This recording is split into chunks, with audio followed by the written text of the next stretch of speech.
She was only 19 when a quiet guitarist looked across a train carriage and asked a stranger in a schoolgirl uniform to marry him. She laughed. He asked again 10 days later. This time she said yes. The world called it a fairy tale. Decades later, at 80 years old, she finally told the truth. One marriage stole her dreams, the other nearly stole her life. Imagine growing up never feeling safe. Born in 1944, she arrived as a surprise. No one had even picked out a girl's name. Her childhood was a series of sudden moves. Scotland, England, then Kenya, while a brutal colonial war raged outside the windows.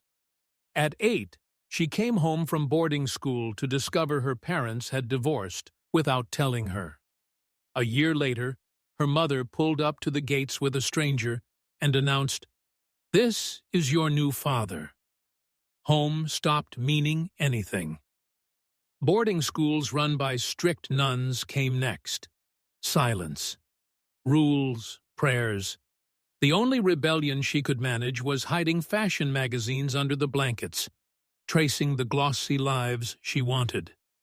When she finally escaped to London at 17, she was broke, washing hair in a fancy salon for pennies.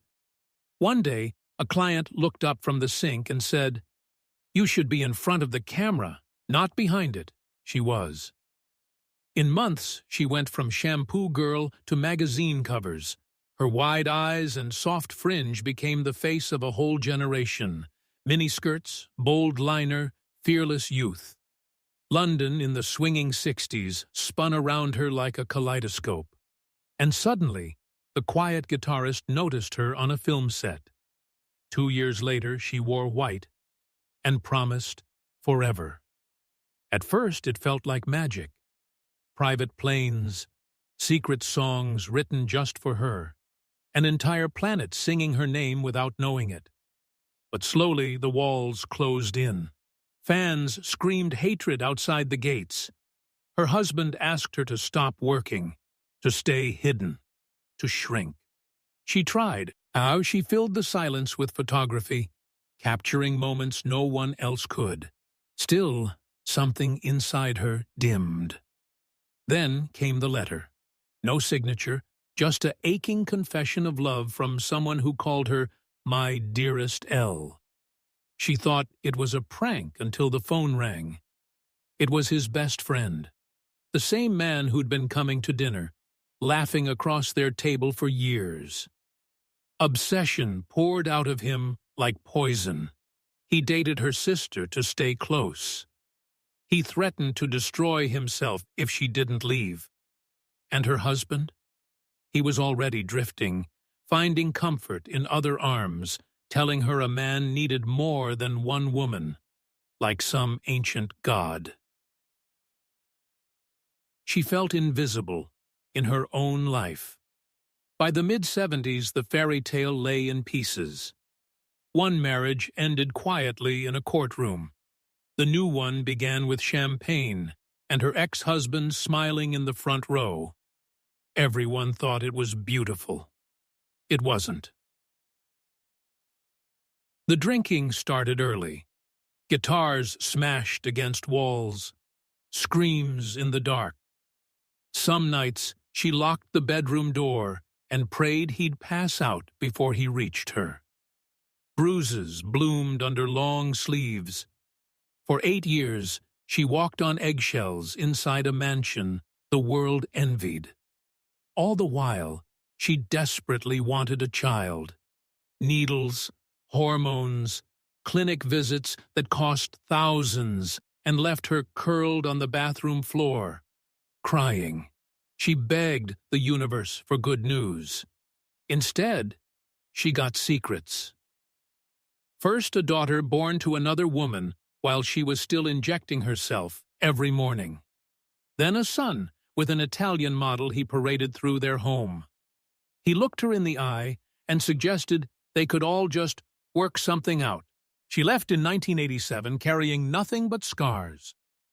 If this story is breaking your heart the way it broke mine while I learned it, please share it with someone who needs to hear they're not alone. Sometimes the most glamorous lives hide the deepest pain. Years later, long after the headlines faded, he sat in front of cameras and casually admitted he used to take whatever he wanted from her, whenever he wanted, because he believed her body belonged to him. He laughed about it. The world finally saw the monster behind the music, but for her, it was just confirmation of what she'd survived. She poured everything into a book: the violence, the betrayals, the terror, the grief of empty nurseries. It became a lifeline for countless women who wrote to her saying, "That was my story too." She went back to the camera that had once saved her, showing her photographs in galleries, proving she was more than a muse in someone else's song. At 71, she married a gentleman who had loved her quietly for 25 years. No drama, no headlines, just peace. In 2024, at 80 years old, she sold the last relics of that stormy past: love letters, lyrics, memories, at auction. Millions poured in, and she gave most of it away to shelters for abused women. Then a reporter asked the question everyone still wanted answered. Between the two legendary musicians, which marriage hurt more? She didn't hesitate. The first one bruised her heart. The second one almost destroyed her soul. But the quiet guitarist? Even after everything, he was the one she truly loved. They stayed friends until the end. He visited her hospital bed when he was dying. She held his hand and told him it was okay to go. She says real love doesn't clip your wings or lock you in cages. Real love lets you fly and still finds its way home. Her name doesn't matter as much as her lesson does.